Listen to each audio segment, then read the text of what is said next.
Hello friends, जय Hind to all of you. स्वागत है आप सभी का आपके अपने परिवार एजुकेशन पर। कैसे हैं आप सभी? उम्मीद करता हूँ सभी एकदम स्वस्थ होंगे, मस्त होंगे, अपने अपने घरों में होंगे और कोविड के इस टाइम में अपनी स्टडी को कंटिन्यू कर रहे होंगे। हम साइकोलॉजी का अपने एक टॉपिक क्लियर बीच में 2 दिन से क्लास नहीं हो पाई, उसके लिए कुछ पर्सनल रीजन से थोड़ी सी तबियत डाउन थी, इसलिए नहीं हो पाए। लेकिन कोई ना, चलिए आप शुरू करते हैं। आज का अपना टॉपिक अभिप्रेरणा। हम चिंतन कर चुके थे, कल्पना और तर्क के बारे में डिस्कशन कर चुके थे। बुद्धि टॉपिक हमने पूरा पढ़ लिया था। अधिगम के कुछ सिद्धांत अपन ने पढ़ लिए थे। अब आज बात करते हैं अभिप्रेरणा, मोटिवेशन जिसको बोलते हैं इंग्लिश में। अभिप्रेरणा, उसको इंग्लिश में बोलते हैं मोटिवेशन। उसके बारे में डिस्कशन करते हैं। उससे पहले यदि आपने हमारा टेलीग्राम ग्रुप ज्वाइन नहीं किया, उसको ज्वाइन कर लीजिए, लिंक का डिस्क्रिप्शन में मिल जाएगा। चलिए अब देखते हैं, सबसे पहले बात करते हैं अभिप्रेरणा होती क्या है। What is the motivation? अभिप्रेरणा है क्या? हमने बहुत बार सुना है मोटिवेशन वर्ड, तो बहुत बार सुन लिया कि मोटिवेशन दे रहे हैं, मोटिवेशन ले रहे हैं, मोटिवेशन, मोटिवेट करो, ये करो वो करो। लेकिन वास्तव में अभिप्रेरणा या मोटिवेशन होता क्या है? सबसे पहले बात करते हैं इस शब्द की, अभिप्रेरणा। जो अभिप्रेरणा शब्द है ना, जो मोटिवेशन शब्द है, अभिप्रेरणा किससे बना है? अभिप्रेरणा बना है इंग्लिश भाषा का एक शब्द था मोटिवेशन, उससे। और जो मोटिवेशन शब्द है, मोटिवेशन शब्द लेटिन भाषा के, कौन सी भाषा के? लेटिन भाषा, लेटिन भाषा का एक शब्द है मूवेवर, या इसको यूं लिख लीजिए आप, मोवेयर या मूवेयर, जो भी आप लिख सकते हो, मोवेयर। इससे बना है अभिप्रेरणा शब्द। अभिप्रेरणा शब्द लेटिन भाषा का एक शब्द है मूवेर या फिर मोटम, इनसे बना है। चाहे आप ये ले लीजिए, चाहे आप ये ले लीजिए, इनसे बना है। और इसका मतलब क्या होता है? इनका मतलब होता है टू मूव, यानी हलचल करना या गति करना, हलचल करना या गति करना, यानी मोटिवेशन। अभिप्रेरणा शब्द लेटिन भाषा का एक शब्द है मोटम या फिर मूवेवर, इससे बना है। और इसका मतलब क्या होता है? इसका मतलब होता है टू मूव, हलचल करना या फिर गति करना। यानी कोई भी क्रिया है कोई भी, अब इस इन जो शब्दों से इनसे अपन अभिप्रेरणा का मतलब लगाने, कोई भी क्रिया है उसके लिए व्यक्ति उसको करने के लिए सक्रिय जब होते हैं ना, वही क्या होता है? मोटिवेशन। की सक्रिय करने के लिए किसका प्रयोग करते हैं? मोटिवेशन का। तो अभिप्रेरणा शब्द लेटिन भाषा का शब्द है, मूवेवर बोल दीजिए या फिर मोटम बोल दीजिए, उससे बना है। और इसका मतलब होता है टू मूव। क्या मतलब है? टू मूव या फिर हलचल करना या गति करना, कुछ भी आप बोल सकते हो। यानी कोई भी क्रिया है उसको करने के लिए सक्रिय होना ही क्या है? अभिप्रेरणा, मोटिवेशन। तो अभिप्रेरणा का अर्थ समझना है कि अभिप्रेरणा शब्द लेटिन भाषा के शब्द से बना हुआ है, इसका मतलब ये होता है। ओके, अब बात करते हैं नेक्स्ट मोटिवेशन साइकिल की, अभिप्रेरणात्मक चक्र की। क्या होता है अभिप्रेरणात्मक चक्र? देखिए ध्यान समझिए। मनोवैज्ञानिक आवश्यकता के संप्रत्यय का उपयोग व्यवहार की अभिप्रेरणात्मक विशेषताओं का वर्णन करने के लिए करते हैं। किसी आवश्यक वस्तु का अभाव या न्यूनता क्या है? आवश्यकता। नहीं समझ में आया? देखो, अब पहले एक बार इस थ्योरी को पढ़ लेते हैं, उसके बाद समझें कि ये जो बात है वो क्या ना क्या जाता है कि कोई भी मनोवैज्ञानिक व्यवहार होता है ना, वो किसके लिए होता है? कोई भी व्यवहार हम करेंगे वो कब होगा? वो व्यवहार तभी होगा जब हमें वैसा करने की आवश्यकता होगी। बिना आवश्यकता के, बिना आवश्यकता के हम कोई भी काम नहीं करते। जब तक हमें किसी चीज की नीड ही नहीं होगी, किसी चीज की आवश्यकता ही नहीं होगी, तो क्या हम उस व्यवहार को करेंगे? बिल्कुल नहीं करेंगे। तो किसी व्यवहार के करने के लिए सबसे पहली बात जरूरी है, उसके लिए आवश्यकता, नीड होना जरूरी है। ओके, और आवश्यकता कब होगी? आवश्यकता तब होगी जब हमारे पास किसी चीज की कमी होगी। जैसे सिंपल सी बात, एक बार ध्यान रखिए। मान लीजिए आपको प्यास लगी। ओके, क्यों लगी प्यास? क्योंकि आपके शरीर में तरल पदार्थ की क्या हुई? कमी हुई। किसकी कमी हुई? आपके शरीर में तरल पदार्थ की कमी हुई। यानी आपके शरीर में पहले क्या था? आपके शरीर में तरल पदार्थ की कमी हुई। तरल पदार्थ पहले पर्याप्त मात्रा में था, जैसे ही कमी हुई तो आपको क्या महसूस हुई? आवश्यकता। किसकी आवश्यकता? तरल पदार्थ की आवश्यकता हुई। ओके, आपके शरीर में पहले मान लीजिए पानी की मात्रा, तरल पदार्थ की मात्रा पूरी पर्याप्त थी, कोई दिक्कत नहीं थी, आप अपना काम कर रहे थे। लेकिन जैसे ही आपके शरीर में, किसमें? आपकी बॉडी में तरल पदार्थ की कमी हुई, कमी होते ही आपको क्या लग गई? कमी होने के बाद, ये तो आपकी आवश्यकता है, और इस आवश्यकता के कारण आपको क्या लगी? प्यास लगी। क्या लगी? प्यास। यानी ये किसका काम करेगी? चालक का। हालांकि अभी डिटेल्स बताऊं चालक क्या होते हैं, क्या आवश्यकता होती है, क्या प्रोत्साहन होता है। एक सिंपल सी बेस है कि आपके शरीर में जो आपकी बॉडी है उसमें किसकी कमी हुई, सबसे पहले आपके शरीर में किसकी, तरल पदार्थ की कमी हुई, यानी तरल पदार्थ की आपको क्या चाहिए, आवश्यकता हुई। आवश्यकता कब हुई, जब किसी ना किसी चीज की कमी या न्यूनता होगी। तो यही बात ये कहना चाह रहा है कि किसी आवश्यक वस्तु का अभाव या न्यूनता ही आवश्यकता है, कि जब तक किसी वस्तु की हमारे पास कमी नहीं होगी तब तक हमें उसकी आवश्यकता ही नहीं पड़ेगी।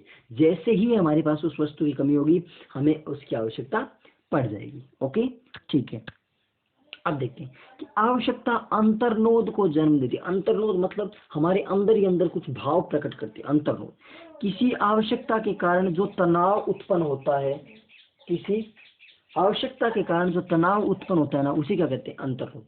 कि कोई भी हमारे सामने हमारा नीड आई, आवश्यकता आई, उस आवश्यकता के कारण हमारे शरीर में क्या होगा, एक तनाव उत्पन्न होगा। हालांकि आवश्यकता छोटी सी हो लेकिन ऐसे शरीर से उसको महसूस करेगा और वो एक तरीके से एक तनाव की तरह महसूस करेगा कि हाँ ये आवश्यकता है तुझे, इसकी पूर्ति कर। इसके कारण यादृच्छिक क्रियाकलाप के द्वारा लक्ष्य प्राप्त हो जाता है। और जैसे ही हमें उस चीज की मान लो कमी हुई और हमारे अंदर अंदर उस चीज के अंतर्नोद उत्पन्न हुआ, तो हम क्या करेंगे, उसको प्राप्त करने की कोशिश करेंगे और उसको अलग अलग क्रियाओं के माध्यम से, कभी कोई क्रिया करेंगे, कभी कोई क्रिया माध्यम करेंगे, और किसी न किसी यादृच्छिक क्रिया यानी कोई भी रैंडम जो एक्टिविटी है उसके माध्यम से उसको प्राप्त कर लेते हैं। तो अंतर्नोद क्या हो जाता है, समाप्त हो जाता है। क्या हो जाता है, अंतर्नोद समाप्त हो जाता है।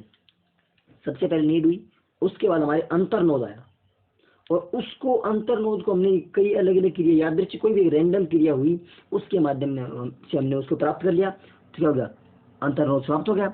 तथा प्राणी भी क्रियाशील नहीं रहता है, प्राणी पुनः संतुलित दशा में लौट जाता है। और जैसे ही हमारी आवश्यकता की पूर्ति होगी हम वापस अपनी मूल अवस्था जो पहले की स्थिति थी वैसे चलेंगे। जैसे अभी हमने कहा हमारे शरीर में तरल पदार्थ की कमी है, तरल पदार्थ की कमी, आपको प्यास लगी, आपने पानी पिया, पानी पीने के बाद उस पदार्थ की आपकी कमी पूरी होगी। तो क्या आपके बाद अब उस चीज के बारे में कुछ दिमाग में रहेगा, नहीं रहेगा, क्योंकि आपकी आवश्यकता जब आपकी पूरी हो गई तो उसके बाद आप इसको क्यों सोचोगे, और जैसे नहीं सोचोगे तो आपका शरीर वापस संतुलित दिशा में चला गया। ओके, ठीक है। ये देखिए ध्यान से, ये देखने से पहले आपको अभिप्रेरणात्मक चक्र में समझाता हूं। सबसे पहले हमारे शरीर में किसकी आवश्यकता होती है, हमें नीड। नीड मतलब हमें किसी ना किसी चीज की आवश्यकता होती है। वो बात की करेंगे नीड जो कौन कौन सी होती है, क्या होती है। सबसे पहले हमारे शरीर में आवश्यकता उत्पन्न होगी। आवश्यकता आ गई, आवश्यकता होने के बाद हमें क्या लगेगा, जिसको हमने अंतर्नोद कहा, जिसको हमने प्रणोद कहा, जिसको हम ड्राइव बोलते हैं। सबसे पहले आवश्यकता आएगी, आवश्यकता के लिए क्या करेंगे हम, अंतर्नोद उत्पन्न होगा हमारे शरीर में, प्रणोद उत्पन्न होगा, भाई एक तरीके से बल लगेगा। और उसके बाद किसकी कंडीशन आएगी, अराउजल की कंडीशन है। किसकी, अराउजल बोल दीजिए, या इसको बोलते हैं उद्वेलन। अराउजल या फिर उद्वेलन, ये हुआ। अराउजल होने के बाद आपने क्या किया, गोल डायरेक्टेड बिहेव किया। क्या किया, गोल डायरेक्टेड बिहेव, लक्ष्य केंद्रित व्यवहार किया। सबसे पहले आपके शरीर में नीड हुई, आवश्यकता हुई। उसके बाद आपने क्या किया, ड्राइव, यानी आपके मन में अंतर्नोद अंदर अंदर भाव उत्पन्न हुए। उसके बाद आपके अलग अलग उद्वेलन हुआ, मन मस्तिष्क में आपके अलग अलग विचार चले। फिर आपने लक्ष्य केंद्रित व्यवहार किया, कैसा, गोल डायरेक्टेड बिहेव किया। फिर आपने क्या किया, अचीवमेंट प्राप्त कर लिया। पहले अचीवमेंट कर लिया, लक्ष्य की क्या कर ली, प्राप्ति कर ली। आपको अचीवमेंट मिल गया। और फिर जो ये अराउजल उत्पन्न हुआ था, इस अराउजल का क्या हो गया, रिडक्शन हो गया। क्या हो गया, रिडक्शन, यानी इसकी क्या हो गई, कमी। ये जो अराउजल था उसकी क्या हो गई, कमी। और उसके बाद आपको एक नई आवश्यकता आपके सामने आ जाएगी। यानी ये क्या था, ये एक अभिप्रेरणात्मक चक्र या फिर मोटिवेशन साइकिल है। एक बात दोबारा समझते हैं। सबसे पहले आपके शरीर में आवश्यकता होगी, शरीर की जिंदगी सबसे पहले आपके सामने आवश्यकता आएगी। जब तक आवश्यकता नहीं आएगी, मान लीजिए आपके शरीर में तरल पदार्थ की आवश्यकता होगी, किसकी, तरल पदार्थ की। तो तरल पदार्थ की कमी हुई आपके शरीर में, तरल पदार्थ की कमी होने पर उसकी क्या उत्पन्न हुई, आवश्यकता। तो आवश्यकता क्या थी, तरल पदार्थ की। आवश्यकता क्या थी, तरल पदार्थ की। अब तरल पदार्थ के लिए आपके लिए मन में अब विचार आएगा, किसका, कि आपको क्या लगेगा। मन में विचार क्या आएगा, आपको क्या लगी है, आपको प्यास लगी है। क्या लगी है, जैसे ही आपके शरीर में तरल पदार्थ की कमी हुई, इसका मतलब क्या हुआ कि आपको क्या लगी है, प्यास लगी है। क्या लगी है, प्यास से आपका ड्राइव हो गया। अब आप उद्वेलित हो गए, किसको प्राप्त करने के लिए, आप पानी को प्राप्त करने के लिए उद्वेलित हो गए। ओके, आप किसको प्राप्त करना चाहोगे, आप पानी पीना चाहोगे। हाँ, मेरे को प्यास लगी है, मतलब मुझे पानी चाहिए, आपके मन में उद्वेलन है। अब आप गोल डायरेक्ट बिहेव, अब आपने देखा कि यहाँ से वहां मतलब मटका रखा हुआ है, तो मैं मटके के पास जाऊंगा, गिलास उठाऊंगा, पानी पी लूंगा। यानी आप मटके तक गए, आपने गिलास उठाया और मटके से भरा। ये क्या था, ये आपका गोल डायरेक्टेड बिहेव था। या फिर मटका नहीं दिखा आपको, कोई नल दिखा, आप वहां तक गए, वाटर कूलर दिखा, कुछ भी दिखा, जहां पर पानी का सोर्स है वहां तक आप गए, अपने वहां तक की जो पहुंचने की जो क्रियाएं की, वो क्या था, वो आपका गोल डायरेक्टेड बिहेव या लक्ष्य केंद्रित व्यवहार था। उसके बाद आपने क्या पी लिया, पानी पी लिया। पानी क्या था, आपका अचीवमेंट, जिसको बोलते हैं प्रोत्साहन, अचीवमेंट प्राप्त कर लिया, अचीवमेंट मिल गया आपको पानी। अब ये बताइए, अब आपकी जो अराउजल था, जो उद्वेलन उत्पन्न हो रहा था आपके मन में, क्या उसकी कमी होगी, बिल्कुल वापस वो धीरे धीरे कम हो जाएगी। जैसे आपकी पानी की पूर्ति होगी, तो आपके जो उद्वेलित व्यवहार था, जो आपके मन में अराउजल जो आ रहे थे, उसमें क्या हो गया, धीरे धीरे कमी हो जाएगी। उसके बाद आपके सामने कोई नई आवश्यकता आ जाएगी, कुछ अलग आवश्यकता आती रहती है दिन में, पता नहीं कितनी आवश्यकता आती है हमारे सामने। तो ये क्या है, एक पूरा का पूरा साइकिल बन गया, पूरा का पूरा एक चक्र बन गया। और ये चक्र क्या कहलाता है, ये चक्र कहलाता है अभिप्रेरणात्मक चक्र। इसको बनाना कैसे है, जैसे मैंने राउंड शेप में बनाया, चाहे इसको राउंड शेप में यू बना लो, चाहे इसको यू बना लीजिए, यू यू यू और यू यू करके, कैसे भी बना लीजिए, अलग अलग डिपेंड करता है आपको। वापस एक बार दोबारा बताता हूँ, क्या कि सबसे पहले क्या था, सबसे पहले नीड उत्पन्न हुई, हमें आवश्यकता महसूस हुई, आवश्यकता। और इसी का एग्जाम्पल में समझते हैं, आवश्यकता किसकी, तरल पदार्थ की। हमारे शरीर में किसकी आवश्यकता हुई, में तरल पदार्थ की। तो तरल पदार्थ की आवश्यकता है, तो हमें अब चालक का काम कौन करेगा, हमें क्या लगी, हमें पता चला हमें क्या लगी, हमें प्यास लगी है, यानी पानी चाहिए। प्यास लगे तो आप क्या करोगे, उसके लिए अराउजल, आपने उद्वेलन उत्पन्न हुआ, इसको आप प्राप्त करने की कोशिश करोगे। फिर आपने कहीं देखा, आपने उस लक्ष्य को प्राप्त करने के लिए जो व्यवहार किया वो आपने किया। उसके बाद आपको पानी मिल गया, तो आपने अचीवमेंट प्राप्त कर लिया, यानी आपको प्रोत्साहन मिल गया। तो पानी किसका काम कर रहा है, प्रोत्साहन का काम कर रहा है। और इसके बाद आपकी जो क्रियाएं थी उसका रिडक्शन हो गया, यानी जो आपका लक्ष्य केंद्रित व्यवहार था उसका रिडक्शन हो गया, जो आपका नीड थी उसकी कमी हो गई, नीड आपकी पूरी हो गई। और उसके बाद कोई ना कोई नई की नीड आपके सामने आ जाएगी। तो ये क्या है, ये पूरा आपका अभिप्रेरणात्मक चक्र, जिसको बोलते हैं मोटिवेशन साइकिल है। ओके, मोटिवेशन साइकिल है, गॉट द पॉइंट। अब एक बात ध्यान दीजिएगा कि जो अभिप्रेरणात्मक चक्र है ना, इस अभिप्रेरणात्मक चक्र में केवल 3 ही तत्व ऐसे जो मुख्य तत्व हैं, मुख्य 3 ही। क्या, number 1 need, number 2 drive and number 3 stimulus, जिसको अपन बोलते हैं उद्दीपक, जिसको अपन बोलते हैं प्रोत्साहन। ड्राइव को बोलते हैं अपन जिसको ड्राइव आवश्यकता मत बोलिए, इसको बोलते प्रणोद या अंतर्नोद, और इसको बोलते हैं आवश्यकता। ओके, तो नीड यानी आवश्यकता, ड्राइव यानी प्रणोद या अंतर्नोद या चालक, और उद्दीपक या स्टिमुलस यानी जो आपका प्रोत्साहन है वो। जैसे तरल पदार्थ की कमी, 2 एग्जांपल। तरल पदार्थ की कमी आपकी आवश्यकता है, आपको क्या लगी, फिर आपको लगी प्यास, तो प्यास आप किसका व्यवहार करेगी, प्यास आपके चालक की तरह व्यवहार करेगी। और आप क्या प्राप्त करना चाहेंगे, आप पानी प्राप्त करना चाहेंगे। Number 1 example. नंबर 2 एग्जांपल लेते हैं, नेक्स्ट सेकंड लेते हैं, क्या कि आपके शरीर में ऊर्जा की कमी हुई, किसी कमी हुई, ऊर्जा की कमी हुई। ऊर्जा की जैसे ही कमी होगी, आपको क्या लग जाएगी, भूख लग जाएगी। क्या लग जाएगी, भूख लग जाएगी। और भूख लगने के बाद आप क्या प्राप्त करोगे, आप भोजन प्राप्त करोगे। क्या प्राप्त करोगे, भोजन प्राप्त करोगे। कि जैसे ही आपके शरीर में आपके तरल पदार्थ की कमी हुई, आपने प्यास लगी, आपने पानी पी लिया, वैसे ही आपको ऊर्जा की कमी हुई, तो आपने भूख लगी, और भूख लगने के बाद आपने भोजन प्राप्त कर लिया। जैसे एक और एग्जांपल लेते हैं इसी के साथ, 2 हो गए ना, दोनों नोट कर लो। तीसरा और चौथा 2 एग्जांपल हो लेते हैं। ये तो भूख और प्यास वाला हो गया। थर्ड नंबर क्या, कि जैसे मान लो आपको जॉब की क्या हुई, आपको जॉब की आवश्यकता है, ठीक है, यानी जॉब की आवश्यकता है आपको।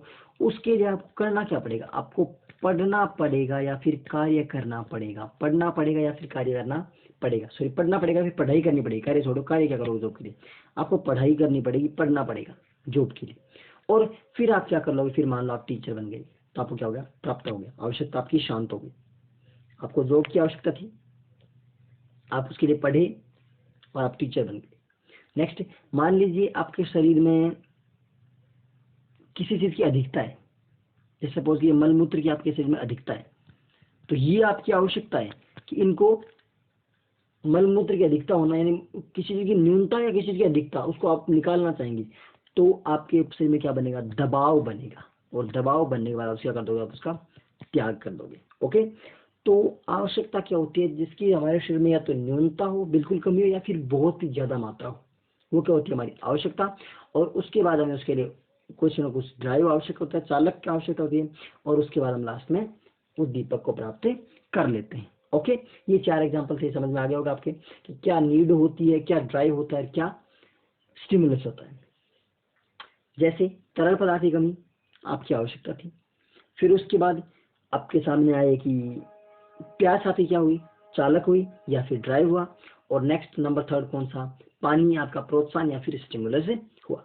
अब इस अभिप्रेरणात्मक चक्र को दोबारा हम समझते हैं।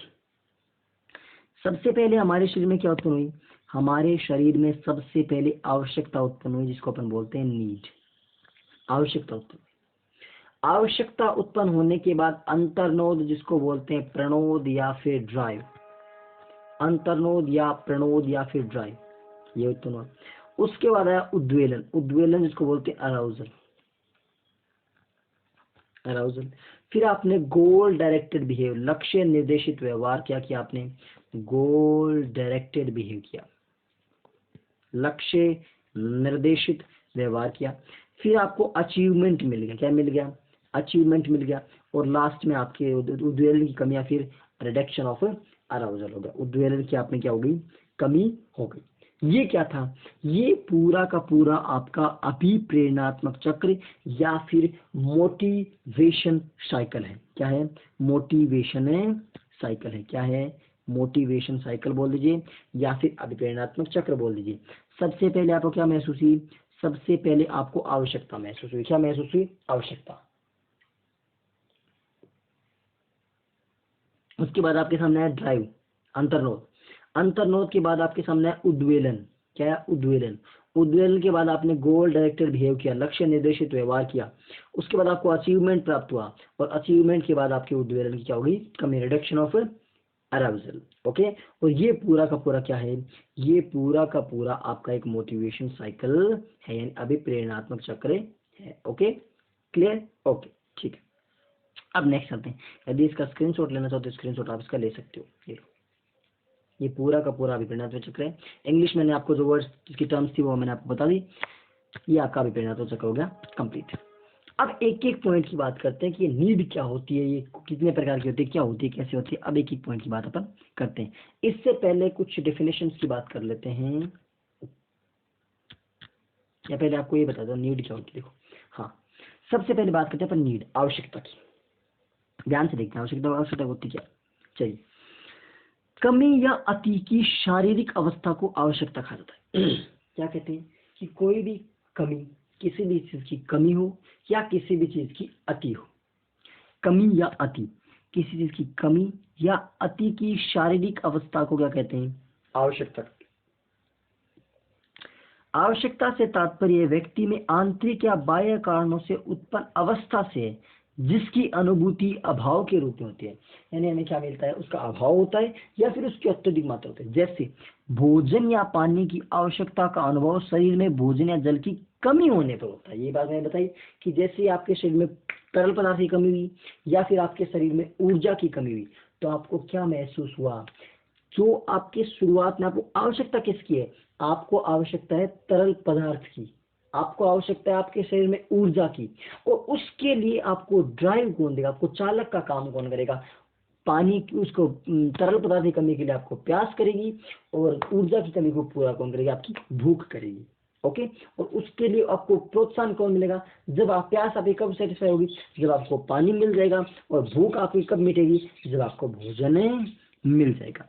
इसी तरह काम, निद्रा, किसी संकट से बचना, ज्ञानोपार्जन आदि की आवश्यकताएं भी किसी प्रकार के अभाव की स्थिति के द्योतक है।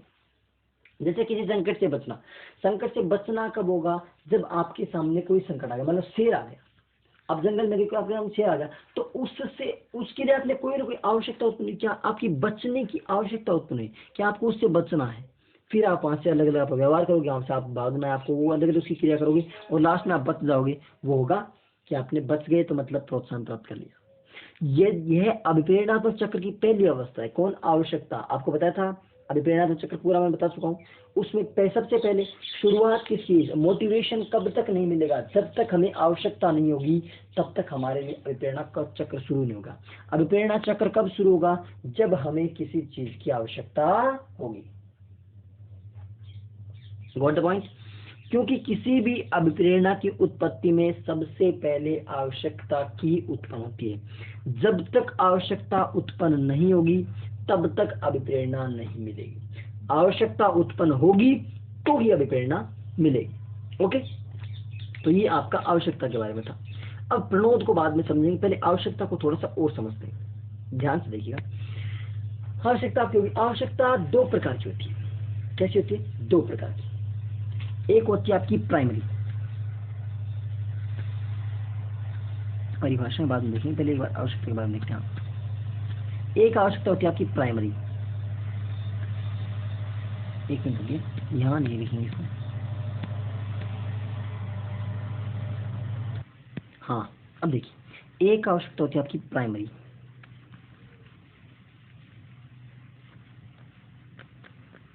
प्राइमरी क्या बोलते हैं? प्राथमिक आवश्यकता। प्राइमरी को ही अपन बोलते हैं प्राथमिक, और इसी को ही हम बोलते हैं जैविक आवश्यकता। प्राइमरी या प्राथमिक या जैविक, ये आवश्यक, जब जैविक या प्राइमरी होगा, ये हमें जीवित रहने के लिए आवश्यक होते हैं। किसके लिए? जीवित रहने के लिए आवश्यक। और ये चार होती हैं। कितनी होती हैं? चार। जैसे कि अपने होते हैं खाना, खाना अपने लिए आवश्यक होता है। पीना, ये भी अपने जीवित रहने के लिए आवश्यक होता है। नींद, विश्राम, ये हमारे जीवित रहने के लिए आवश्यक होते हैं। कौन सी? जीवित रहने के लिए हमारी आवश्यकता, जैसे खाना, पीना, नींद, विश्राम। इसी के साथ एक और ले लीजिए, काम और ले लीजिए। ये क्या होती है? ये हमारे लिए जीवित रहने के लिए आवश्यक होती है। कौन सी आवश्यकता होती है? प्राइमरी, यानी जिनके बिना हम जीवित नहीं रह सकते। हालांकि इसको जीवित रहने में, इसको प्राइमरी में नहीं लेते, लेकिन फिर भी इसको ले लेते हैं। ओके, तो खाना हमारे जीवन के लिए आवश्यक है। जब हम खाना बिना खाए कितने दिन रह सकते हैं? एक दिन रह जाएंगे, 2 दिन, 10 दिन, 20 दिन, 1 महीने, 2 महीने, इतने रह जाएंगे। पीने के बिना, नींद के बिना, नींद हम कितने दिन बिना नींद रह सकते हैं? 1 दिन, 2 दिन, 1 महीने, 2 महीने, कितने दिन बिना नींद रह लेंगे? नींद आएगी। रेस्ट, आपकी बॉडी को रेस्ट की जरूरत होती है। बिना रेस्ट आप कब तक काम करते रहोगे? तो प्राथमिक आवश्यकताएं या जैविक आवश्यकताएं या प्राइमरी नीड्स वे होती हैं जो हमारे जीवित रहने के लिए उपयोगी होती हैं, यानी जिनके बिना हम जीवित नहीं रह सकते। ओके, नेक्स्ट वन आती है, इसके बाद अगली अगली आती है सेकेंडरी, जिसको बोलते हैं सेकेंडरी बोल दीजिए, या जिसको बोल दीजिए मनोसामाजिक। वो तो क्या थी? जैविक थी। ये मनोसामाजिक, या फिर इनको बोल दीजिए आप गौण, या फिर बोल दीजिए गौण। ये क्या होती है? ये जीवित रहने के लिए तो वो आ गई। ये क्या करती है? आपकी लाइफ को अच्छा बनाती है। आपकी जो लाइफ है ना, जो आपकी जिंदगी है, उसको आपको सुंदर बनाती है, अच्छा बनाती है, सामाजिक बनाती है उसको। ये क्या होती है? जीवित रहने वाली आवश्यकताएं तो आपकी प्राथमिक थी, और ये आवश्यकता क्या करिए? आपका जीवन है ना, उसको और अच्छी, उसकी सुख सुविधाएं लेकर के आती हैं, उसको सुंदर बनाती हैं, उसको अच्छे तरीके सामाजिक व्यवहार करवाती हैं आपसे।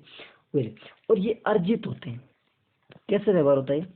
अर्जित होता है, अर्जित होता है। ओके, और इसके माध्यम से वातावरण में क्या करते हैं? वातावरण में अंतः क्रिया करते हैं। क्या करते हैं? वातावरण में अंतः क्रिया करते हैं हम। इसी के लिए, किसके लिए? हम देखो, आवश्यकता जो जो हमारी बेसिक जो प्राइमरी नीड्स हैं, उनके लिए हम ज्यादा क्रियाएं करते हैं, क्योंकि वो तो हमारे जीवित रहने सिखाते हैं। जब तक वो नहीं लेंगे हम जीवित नहीं रह सकते। वो जीवित रहने के लिए आवश्यक है, लेकिन इनके लिए भी अपन वातावरण के साथ अनुक्रिया करते हैं। सुंदर रहने के लिए हम भी कुछ ना कुछ करते हैं, हमारी लाइफ को अच्छे से करने के लिए हम करते हैं। हमारी अच्छी जो लाइफ होती है उसके लिए हम बहुत सारे करते हैं, सामाजिक व्यवहार के लिए बहुत सारी क्रिया करते हैं। तो वो सब किस में आती हैं? वो सब हमारी आती है सेकेंडरी या मानव सामाजिक या फिर गौण आवश्यकताओं में। तो आवश्यकता कितने प्रकार की थी? आवश्यकता 2 प्रकार की थी। नंबर 1 कौन सी?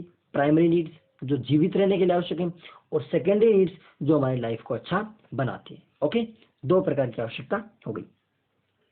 ये तो बात थी आवश्यकता की। अब इसके बाद नेक्स्ट बात आती है किसकी? प्रणोद की। प्रणोद क्या होता है?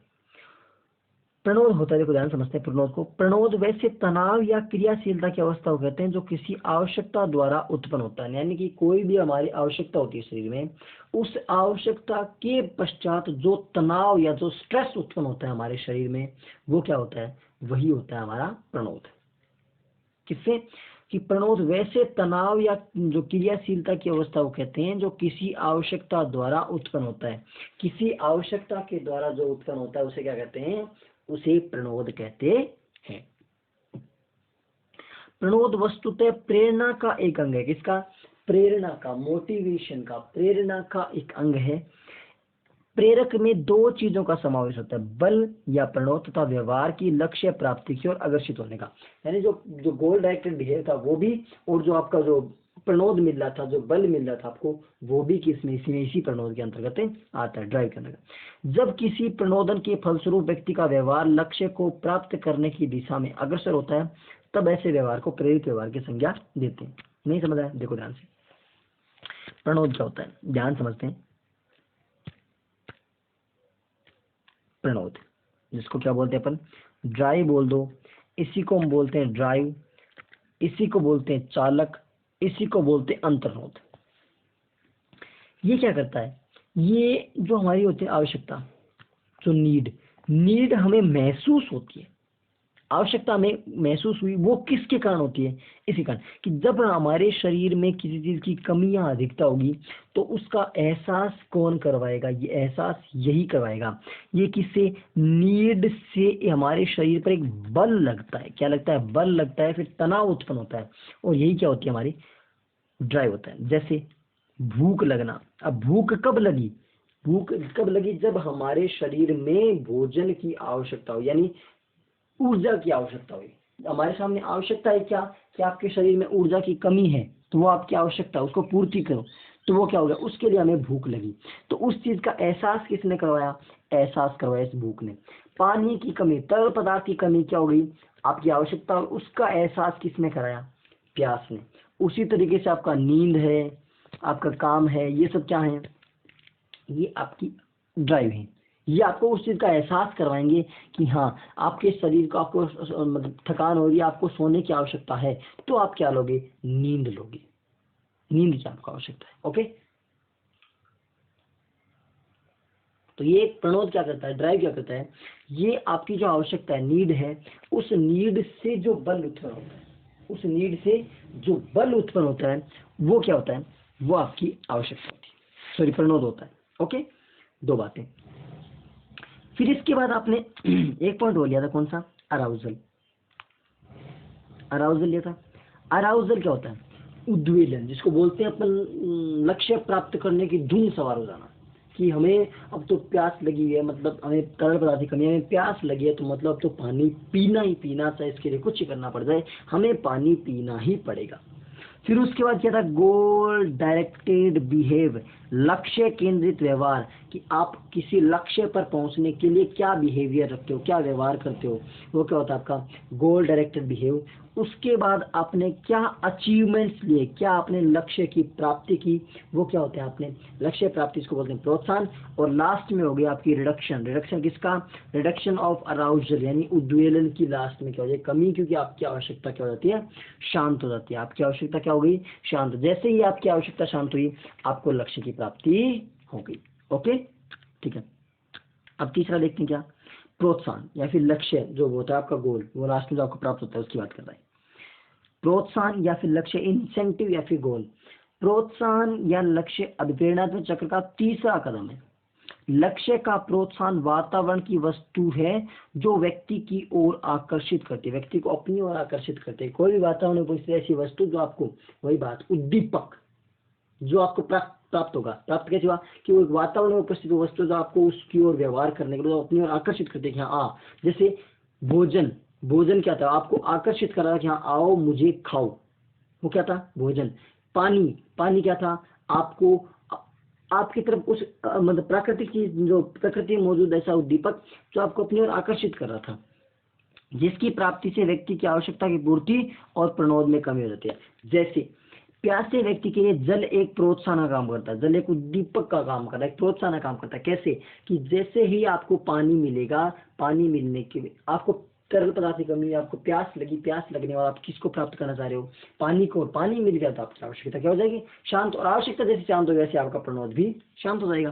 तो जिसके पीने से प्यास समाप्त हो जाती है और क्रियाशीलता तथा तनाव की स्थिति भी कम हो जाती है। कि आपने पानी पी लिया, उसके बाद आपको पानी की प्यास कहाँ से लगी, नहीं लगी। तो जैसे ही आपने पानी पी लिया तो आपकी उसकी आवश्यकता पूरी होगी, आवश्यकता जैसे पूरी होगी आपका प्रणोद भी पूरा हो गया। ओके, ठीक है। तो ये 3 बातें थी, कौन कौन सी, कि एक तो नीड, एक ड्राइव, एक इंसेंटिव। अब बात करते हैं कि इसकी कुछ इंपॉर्टेंट डेफिनेशंस की, कुछ महत्वपूर्ण परिभाषाओं की बात करते हैं। महत्वपूर्ण परिभाषाएं कौन कौन सी। सबसे पहले बात आती है स्किनर की। इंपॉर्टेंट डेफिनेशन देखते हैं, कुछ एक एक डेफिनेशन को ध्यान से समझते हैं। सबसे पहले बात आती है स्किनर की। स्किनर ऐसे यूं लिख लीजिए, ये लीजिए। स्किनर क्या बोलते हैं, स्किनर बोलते हैं कि अभिप्रेरणा जना, अभिप्रेरणा, अभिप्रेरणा अधिगम का, अभिप्रेरणा अधिगम का सर्वोत्कृष्ट, सर्व प्लस उत्कृष्ट, सर्वोत्कृष्ट राजमार्ग है। क्या है, अभिप्रेरणा अधिगम का सर्वोत्कृष्ट राजमार्ग है। ये बात कौन बोलते हैं, ये बात बोलते हैं स्किनर। स्किनर ने क्या है कि जो अभिप्रेरणा है, जो मोटिवेशन है, वो अधिगम का सर्वोत्कृष्ट राजमार्ग है। किसने कही ये बात, ये बात कही आपके स्किनर ने। स्किनर ने क्या कहा कि जो अभिप्रेरणा है, मोटिवेशन है, आपकी अधिगम यानी आपको लर्निंग का सर्वोत्कृष्ट राजमार्ग है, इसके माध्यम से आप इजीली आप लर्न कर सकते हो। Next definition is Gilford. Gilford क्या बोलते हैं, गिलफोर्ड बोलते हैं कि अभिप्रेरणा, देखो मैं आपको लिख लिख के बता रहा हूं ताकि आपको याद हो जाए। अभिप्रेरणा कोई विशेष, अभिप्रेरणा कोई विशेष आंतरिक कारक या दशा है। क्या है, अभिप्रेरणा कोई विशेष आंतरिक कारक या दशा है। क्या है, कोई अभिप्रेरणा क्या है, कोई विशेष एक आंतरिक कारक या फिर दशा है जिसमें, किसमें, जिसमें क्रिया को प्रारंभ करने, जिसमें क्रिया को प्रारंभ करने तथा, क्रिया को प्रारंभ करने तथा उसे सतत बनाए रखने, तथा उसे सतत बनाए रखने की प्रवृत्ति होती है। कि क्या होती है, प्रवृत्ति होती है। और ये डेफिनेशन क्या है, ये डेफिनेशन आपकी इंपॉर्टेंट डेफिनेशन है, स्टार लगा लीजिए, इसकी इंपॉर्टेंट डेफिनेशन पूछ जाती है। दोनों स्किनर की भी इंपॉर्टेंट है और गिलफर्ड की भी इंपॉर्टेंट है। ये भी इंपॉर्टेंट है और ये भी। गिलफर्ड क्या बोलते हैं कि अभिप्रेरणा कोई विशेष आंतरिक कारक है। देखो सबसे पहली बात, अभिप्रेरणा को आंतरिक कारक किसने बताया, स्किनर ने। अभिप्रेरणा क्या है, एक आंतरिक कारक है। अभिप्रेरणा एक आंतरिक कारक की दशा है जिसमें क्रिया को प्रारंभ करने तथा उसे सतत बनाए रखने की प्रवृत्ति होती है। यानी अभिप्रेरणा के माध्यम से ही तो हम कोई क्रिया को शुरू करते हैं और अभिप्रेरणा के माध्यम से हम क्रिया को कर सकते हैं, उस क्रिया को कंटिन्यू बनाए रख सकते हैं।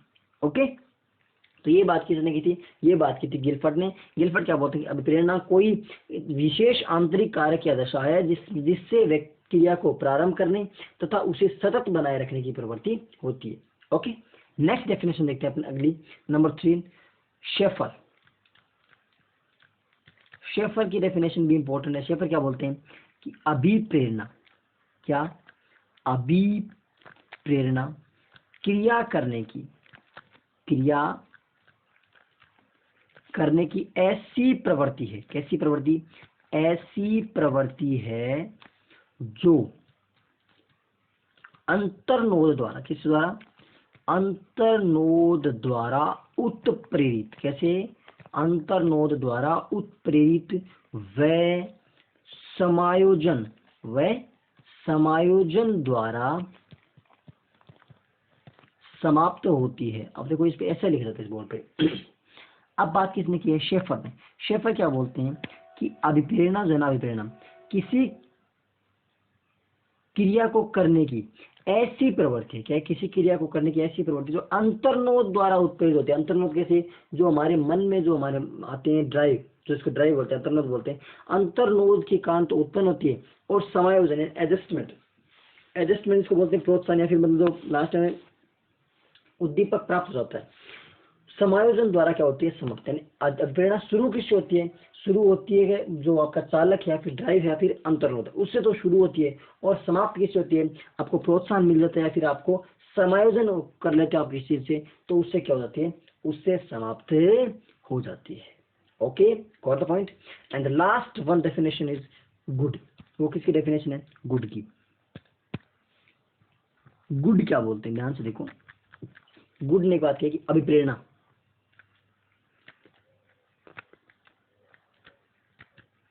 अभिप्रेरणा क्रिया को, अभिप्रेरणा क्रिया को आरंभ करने, अभिप्रेरणा क्रिया को आरंभ करने, जारी रखने, अभिप्रेरणा क्रिया को आरंभ करने, जारी रखने तथा नियंत्रित करने, तथा नियंत्रित करने की प्रक्रिया है। किसकी प्रक्रिया है? अभिप्रेरणा किसकी प्रक्रिया? देखो ध्यान से। अभिप्रेरणा क्रिया को आरंभ करने, जारी रखने तथा नियंत्रित करने की प्रक्रिया है। ध्यान से समझना है इस चीज को कि जो अभिप्रेरणा है वो अभिप्रेरणा किसी क्रिया को आप प्रारंभ करते हो, आरंभ करते हो, उसके लिए, उसको जारी रखने के लिए तथा कंट्रोल करने के लिए, आरंभ करने के लिए, जारी रखने के लिए तथा उसे कंट्रोल या फिर नियंत्रित करने के लिए एक जो प्रक्रिया है वो क्या कहलाती है? अभिप्रेरणा कहलाती है। किसके अनुसार? गुड के अनुसार।